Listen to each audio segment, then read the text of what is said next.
Una palabra consoladora, la de este martes, tanto del Evangelio como de la carta a los Hebreos que venimos siguiendo. En el Evangelio Jesús sigue con esta temática que ya anunciábamos estos días, de las 5 discusiones con los judíos.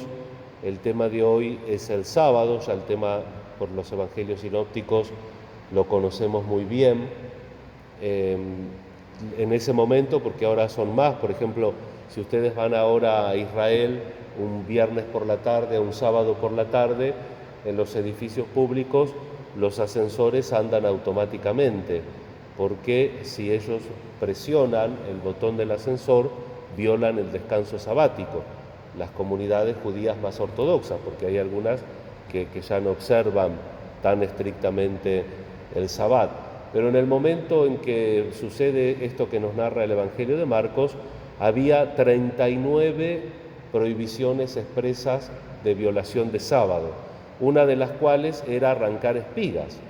Y casualmente los discípulos, que sabemos también por los sinópticos que el trabajo misionero era muy agotador, dice Mateo que a veces no tenían ni tiempo para comer, entonces se ve que apurados por el hambre arrancan las espigas.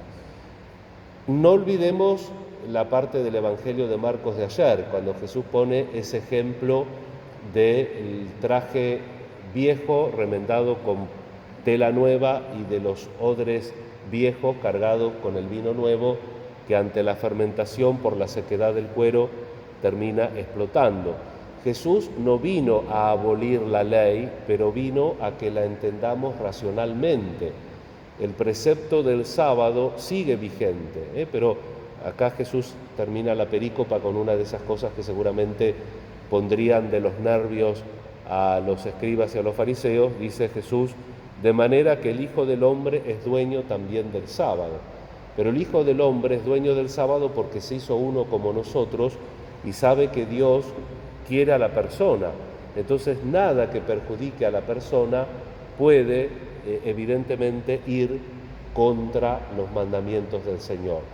Y el principio del sábado sigue siendo importante, pero es un principio que no anula las necesidades básicas o, de alguna manera, la emergencia a la que mueve siempre la misericordia y la atención al prójimo.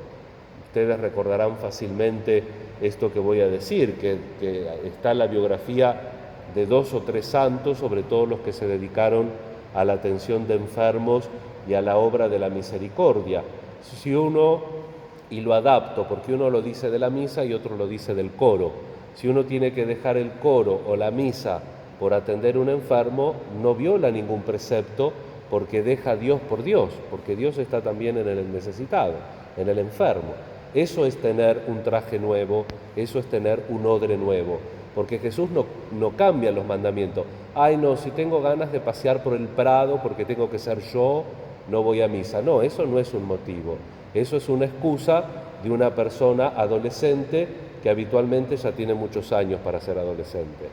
Lo que el Señor dice es: cuando hay una necesidad real, todos los preceptos caen, porque los preceptos, los mandamientos y en definitiva el Evangelio está propuesto a nuestra vida como un camino seguro de plenitud y de realización.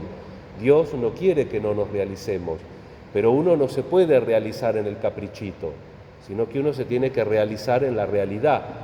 El único ser humano realizado es aquel que se integra a la realidad con lo que la realidad tiene de transformable y con lo que la realidad tiene de resistencia, porque la realidad muchas veces, lamentablemente, se nos resiste.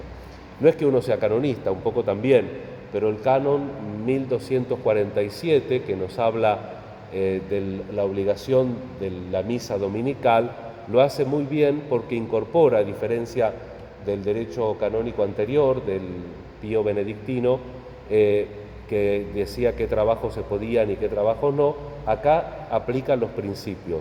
Obviamente que los mandamientos son mandamientos, por eso subyace siempre una obligación, un pacto, la promesa de la que hablaba en la primera lectura. Y por otro lado, habla de los elementos integrantes del precepto dominical. Alabar a Dios. Entonces no da una lista de trabajos. Dice, tratar de no tener los trabajos que impiden la alabanza de Dios. ¿Por qué?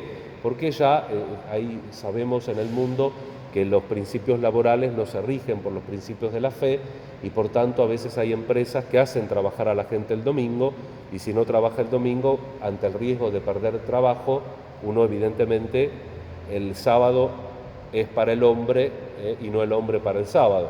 Entonces el precepto cae, si uno de verdad tiene que trabajar, pero tiene que tener un trabajo en el cual pueda, a pesar de todo, alabar a Dios en el domingo y también dedicarse al descanso, porque Dios quiere, el precepto dominical no es un precepto ritual, sino que es un precepto para que el hombre descanse. Entonces tenemos que encontrar en la semana un día para descansar, ahí sí para realizarnos, pero no infantilmente, sino para realizarnos en el bien, para estar con nosotros, para hacer algo que nos gusta, para de alguna manera abrir una pequeña válvula de escape a aquellas cosas que a veces nos comprimen o nos oprimen en el ejercicio diario de nuestra tarea y de nuestra misión. La última cosa quiero rescatar, porque ya estamos por los 6 minutos, es el tema de la primera lectura, la carta a los Hebreos. Estamos por el capítulo 6, algunas partes del capítulo 6, donde rescata esa imagen que ya meditamos en la homilía sobre la encarnación, ¿no? La encarnación es Cristo que rasga el velo entre el espacio y la eternidad. Entonces, hablando de las promesas del Padre, por eso también en el Salmo repetíamos, el Señor se acuerda eternamente de su alianza, esa promesa del Padre nos da Cristo. Y Cristo dice, después de habernos dicho que es el sumo sacerdote, que es compasivo porque se hizo en todo como nosotros, que aprendió la obediencia por el sufrimiento, ese sumo sacerdote es el ancla que pasa por el velo, se agarra del cielo y por esa ancla nosotros también estamos referidos al cielo. Esta imagen es muy consoladora, porque cuando nosotros aceptamos en nuestra vida a Jesús, a pesar de que nuestra fragilidad continúa, tenemos la certeza del anticipo que Él es nuestra ancla, como el barquito que cuando hay tormenta tira el ancla y se agarra al piso, así nosotros estamos agarrados al cielo por esa ancla que es Cristo y que nos sujeta cuando las cosas de la vida o nuestras propias cosas, nuestros propios conflictos, nuestras propias oscuridades nos amarrean, aferrémonos a esa ancla que es Jesús para que encontremos sentido y plenitud en nuestra existencia.